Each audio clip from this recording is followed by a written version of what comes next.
Now let's begin the first keynote session of day one. The topic is, how is new mobility driving digital transformation? I would like to invite Stevan Zivanovic, founder and CEO of STRAT-Z. Please welcome him with a huge round of applause. About 4 years ago, when I was on the board of a large multinational automotive supplier, and one of our main topics was digital transformation, I was flying through Chicago. I had a few hours between flights, and as my daughter was in the city at the time planning to have lunch with one of her college friends, she invited me to come over and join them. And so I did. We had a beautiful lunch. As we were finishing up, I excused myself, I pulled up my phone and called a taxi to take me back to the airport. And as I put my phone down, I look across the table. My daughter's friend's face is frozen in shock. She looks like she just saw an alien. And so I look around, no aliens, she's looking at me. I ask her what's wrong, and she says, I have never seen anyone get a taxi by making a phone call before in my life, ever. And then I'm shocked because I realize I'm the alien, because in her world, people like me didn't exist until I showed up. And it hit me then that the transformation that was about to happen in the automotive industry was going to be much more intense than we had anticipated, because people making decisions were of my generation or older, and our new customer base was from the generation of my daughter and her friend. And I kept thinking, if people that didn't get taxis by making a phone call didn't exist in their world, what else wasn't existing in their world that we were putting a lot of money and effort to develop that these people absolutely didn't care about? And even more importantly, what do they want to see that we are not even thinking of? And I realized then it wasn't the technology. This was going to be our biggest challenge as we go through the transformation. Hi, my name is Stevan Zivanovic. I'm the CEO of STRAT-Z, the company I founded earlier this year to help organizations navigate the strategic transformation through our consulting, interim management, and board advisory services. Good morning. It is a privilege and a pleasure to open this new and exciting conference with a discussion on how new mobility is driving digital and overall industry transformation. And if we could switch to the presentation. Thank you. We want this to be interactive, so we may have a couple of minutes at the end for you to ask questions. Be also prepared that some questions may be directed at you, and let's continue the dialogue after this presentation. We'll have a host of great keynote presentations, panel discussions, fireside chats, so let's make this a dialogue. To talk about the digital transformation, which we will do in the third part of the presentation, we will first review what new mobility really means, because it means different things to different people. And before we go into that, we want to examine what is actually driving the new mobility. And as you might have gotten a hint, demographics will continue to play a big role. This chart shows the split of the population in the US by generation, and the world picture looks very similar. On my right hand, in that part of the graph, in the gray part of the graph, you can see that it's dominated by the generation called the baby boomers, who came after World War II in numbers, as the name suggests, and they shaped the world economy until today. I belong to Generation X, which came after, not in such large numbers. We continued a lot of the behaviors of the boomers. And then came the millennials, or Generation Y, the generation of my daughter and her friend. and they see the world completely differently. And as my generation is still adjusting to them, it's sometimes surprising to realize that the oldest millennials are now hitting 40, so they're not kids anymore. And there's actually a new generation coming after them, making fun of them for being slow with technology and using outdated social networks like Facebook. I mean, who does that anymore? And I don't know about you, but I find this really amusing. I get a kick out of it. So together with the millennials, Generation Z and the generation after are already comprising more than half of the population in this country and in the world. And the Generation Z is making even more dramatic changes than the millennials. And this is how they look like. This is a sampling. This is the most diverse, best educated generation in history. They are very community-oriented. They are social justice warriors. They are digital natives. They grew up with technology, unlike the millennials who grew into it. The technology was already there when the Generation Z was born. And because the information is widely available, they know how to access it and use it. They are very business savvy. As a matter of fact, each and every one of these people on this slide, beside being adorable, is a CEO of a business they started between the ages of 7 and 14. You heard that right. So this is what we're dealing with. And they, together with the millennials, are shifting the consumer behaviors in a big way. From a me, which was the characteristic of the boomers and their individualistic culture, to we, a more community-oriented society. From being focused on profit to being focused on social justice.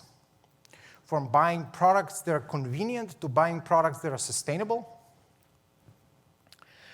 From shopping products that are mass-produced in big and sold in big, faceless mega stores to buying products that are made maybe by a family business and sold in a local shop that has some meaning to them. From big-ticket purchases like house and car to many micro purchases. This generation prefers financial independence to raising loans and being in debt. So they're very careful about how they spend their money and about taking loans. And they're moving from stereotyping of how people should look and behave in certain roles to being very inclusive and accepting of a spectrum of looks and behaviors. So what about mobility? How does that influence mobility? Baby boomers grew into a world that romanticized the car as a symbol of freedom, symbol of style, symbol of passion and love. But the millennials and Generation Z, they don't see the romance. The world they see looks like this, congested and polluted. And this new mobility customers, if you ask them, a lot of them will tell you that for them, car is just another means to get from point A to point B. And for a lot of them, driving is a hassle. They don't want to do it unless they have to. It's a waste of time for them. So instead of car ownership, they value different things. They value financial independence. They value staying connected. They value supporting the community. And they value reducing congestion and pollution. And these new behaviors will now influence the new mobility. So what is new mobility? The first thing that comes to mind is sustainable propulsion. And we'll have a number of discussions. There will be 2 keynote sessions tomorrow morning to talk about energy and electric vehicles. We'll have a more detailed dialogue then. Then another big trend is ride sharing and ride hailing, and car sharing as an alternative to car ownership. We will also have a lot of discussions about autonomous and self-driving, which a lot of us imagine like this, but in reality, it's going to look more like this. And before we see humans riding around in these types of vehicles, more likely we will actually see autonomous vehicles without humans, like this Volvo truck hauling freight, or vehicles like this Nuro delivering goods without passengers. The next big trend is micromobility. There has been an onslaught of electric bikes in all cities around the world, scooters, and then all sorts of one-wheelers, skateboards, and other portable devices that you can fit in your backpack. And now that we have all these new options to get around, another form of mobility is becoming new, but it's actually old. However, it almost got extinct, especially in this country, and this is walking. And I don't know if you've ever seen a kid when they're given an old toy that was sitting somewhere in the closet, and now they get excited all over again. This is what walking is to humans. We find walking again, and it's awesome. And I can confirm. But now walking is more viable, because if before you couldn't walk to a place or walk back, now you have the options. If you didn't want to go to walk to a meeting and be all sweaty, you can walk to a meeting and hail a ride back or get on a scooter or whatever. So it's becoming a much more viable mobility option. Another big trend is the vertical mobility. And you have all sorts of vehicles like this Lilium here that will take off and land vertically. Lilium claims a range of 150 miles, which is not all that bad. Then you have a number of flying cars, like this Aeromobile here, designed and built in Slovakia. A number of air taxis, and then a number of personal levitation devices that until recently were in science fiction, but now they are around. An Iron Man suit, for example. And vertical mobility doesn't always have to be up.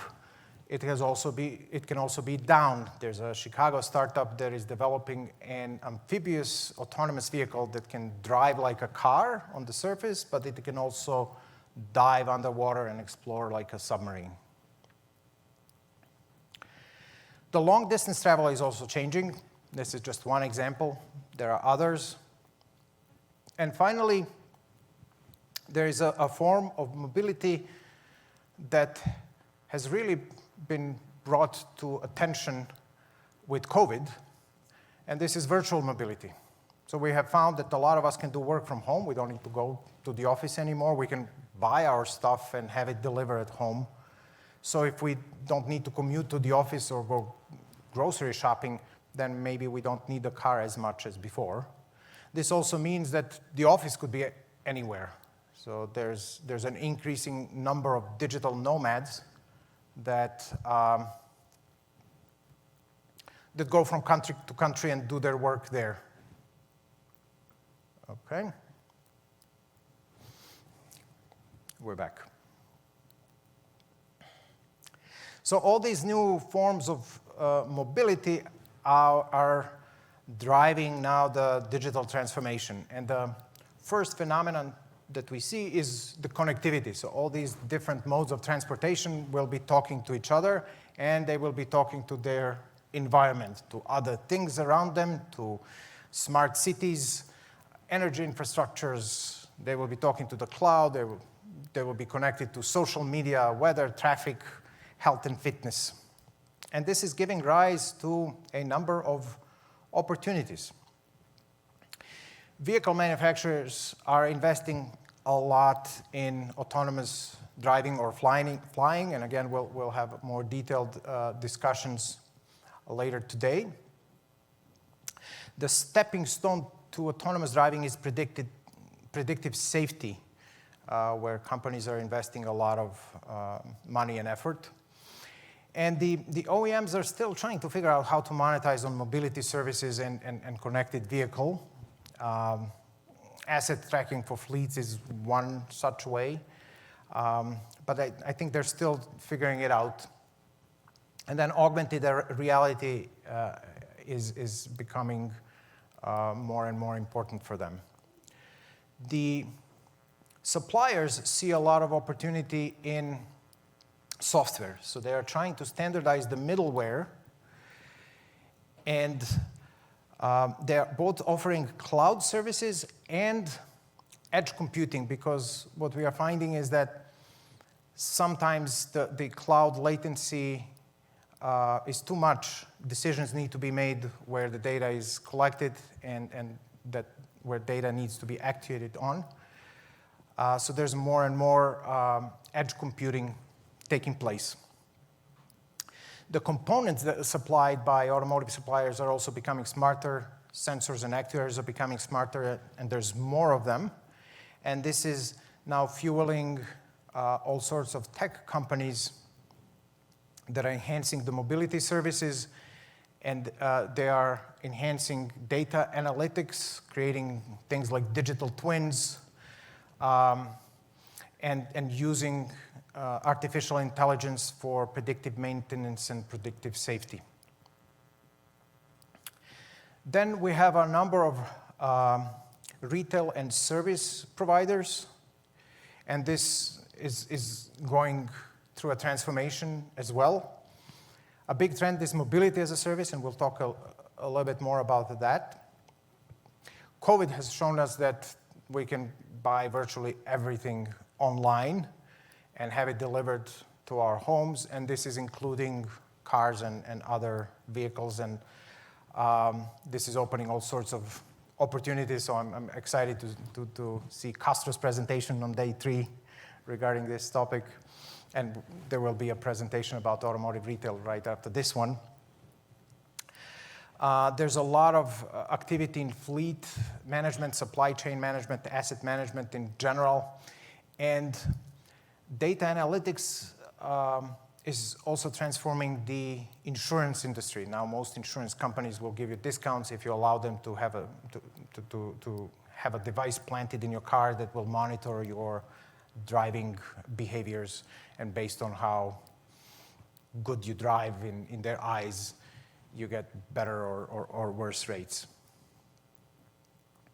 And finally, the energy providers in this ecosystem, with all this information that is being available, they're now able to track emissions better.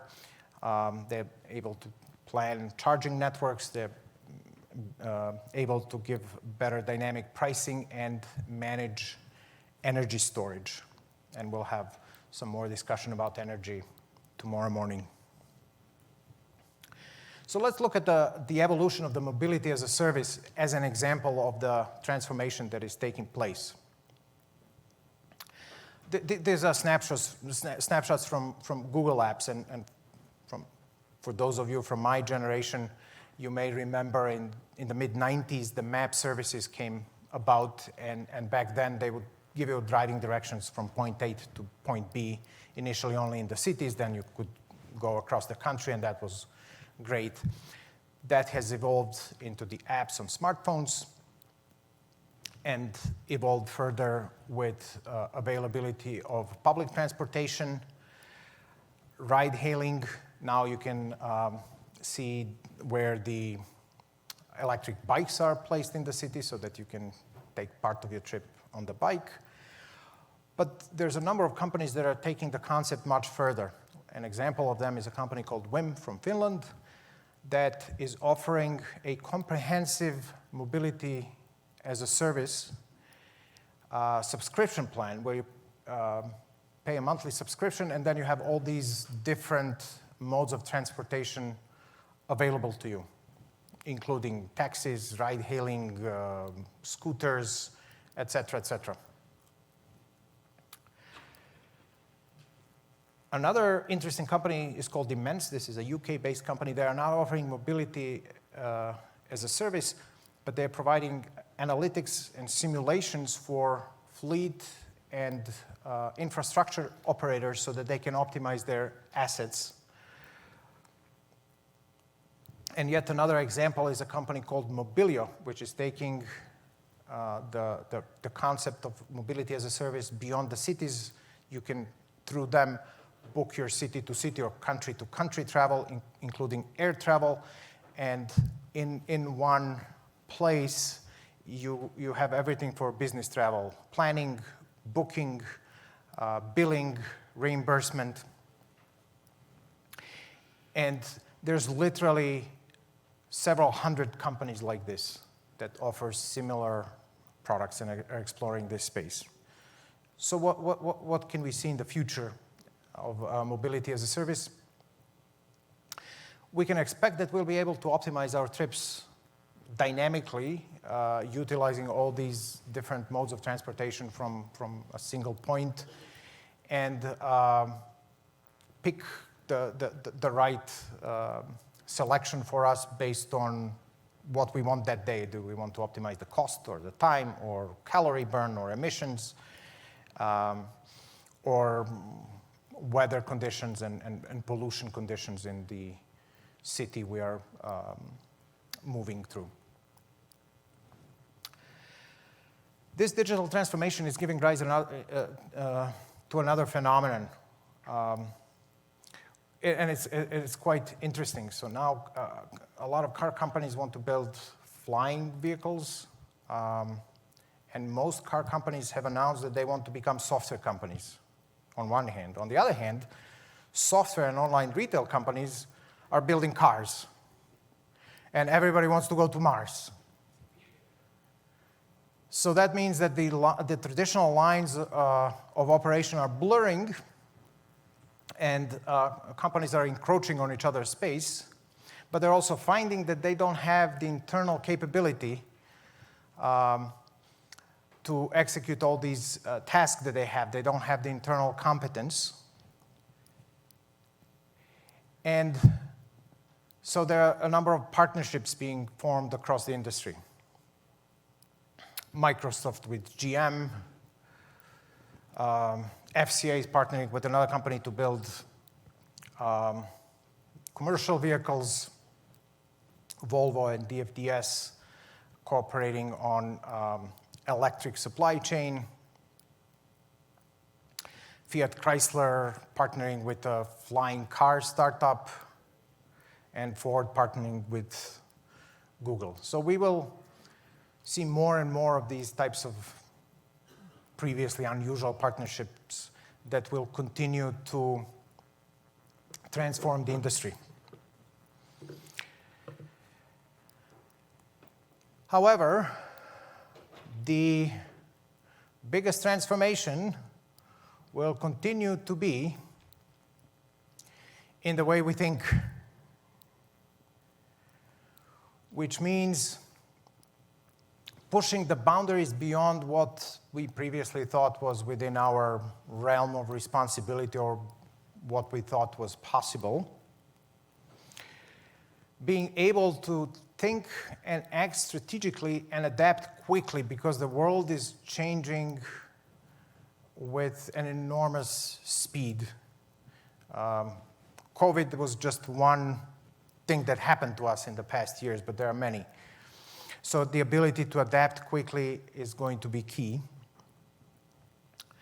Bringing ideas to the market with speed is going to be crucial, and traditional car companies and suppliers are notorious for making slow decisions when it comes to investments. I mean, it literally would be taking months, sometimes even longer, to get approvals for investments that you know you have to make. You've booked a new business, you have to invest in the production lines, and then you go through multiple challenges, you're thrown back multiple boards and levels of approval. And if you contrast that with, for example, Nuro, who were founded in 2016, in September of 2016, and by January 2018, they already had almost 100 million in funding. And a year later, they had 1 billion in investment. If these traditional companies don't become faster, they're just not going to make it. It's just not going to happen for them. And then last but not least, new way of thinking means embracing diversity and inclusion, not only as the right thing to do, but as a matter of survival. Because if you recall the story from the beginning, with the consumer base so diverse, if we don't have the appropriate representation in the workforce, we just won't make it. It's as simple as that. And I hope that in this new world, there still will be a place for a guy who can make a phone call from time to time. So with that, I would like to thank you. And we will have a few minutes for questions and answers. But before we do that, I would just like to take a moment and thank everybody who was involved in the organization of this event. Let's give them a round of applause.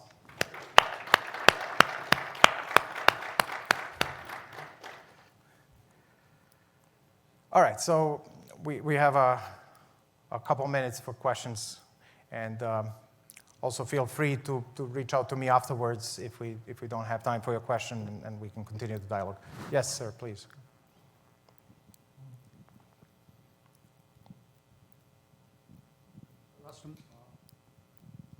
Rustam Modi with Vinma Nanomaterials. Stevan, honestly, I've been to a lot of conferences, a lot of keynote speakers, but this was a very interesting introduction. I really applaud you for that. Really, it was like a storytelling, especially for generations like mine. It was very interesting. And the lessons you talked about, learning from your kids, same here, same thing. It just opens up your eyes. So really commend you for that. It was a very good introduction. What I wanted to just mention to you was, a lot of times you talked about diversity and inclusion. And as organizations, as head of organizations, we got to understand and appreciate one thing, which is very selfish in nature, that diversity and inclusion is really a fuel that drives innovation. People don't realize that. But what I've seen in groups that are put together, which are much more diverse in nature, both in terms of technology, ethnicity, backgrounds, everything, they tend to be much more innovative. So if any organizations over here, you think this is the in thing to do, is really not. You can be selfish because it's the right thing to do. If your company wants to move fast at a very heavy space in this moving world, diversity and inclusion is really the best kept secret because that's what drives innovation. And this is more of a comment because a lot of times, we talk to a lot of CEOs, over the last 15 years I'm talking about, or are we on a digital transformation journey? And I've known quite a few of them, and I personally asked them, what do you mean by that? They have no understanding what it means. It sounds good. That's what a corporation is. But I like the way you broke it down. It really meant a lot to me. And it took me quite some time before realizing that digital transformation is nothing but data transformation. Is what you do with the information to create value. That's digital transformation. Because we are covered with a lot of information around us.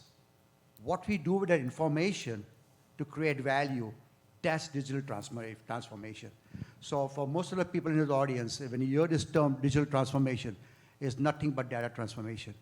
What you do with that data to create value, that's what leads to this digital transformation. So again, I commend for your presentation. Thank you. Yeah, thank you very much, and I can only agree with you on both points.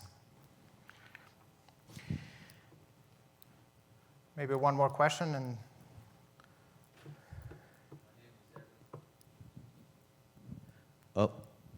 my name is Edwin Castro, CEO of Next Reality. We are in the AR or VR market. Where do you see the digital transformation for now tangible vehicles as far as retail with mobility? How do you see that transcending within the same field, if you will? yeah, thank you very much for the question. So with the new generation, they absolutely hate the traditional way of car buying.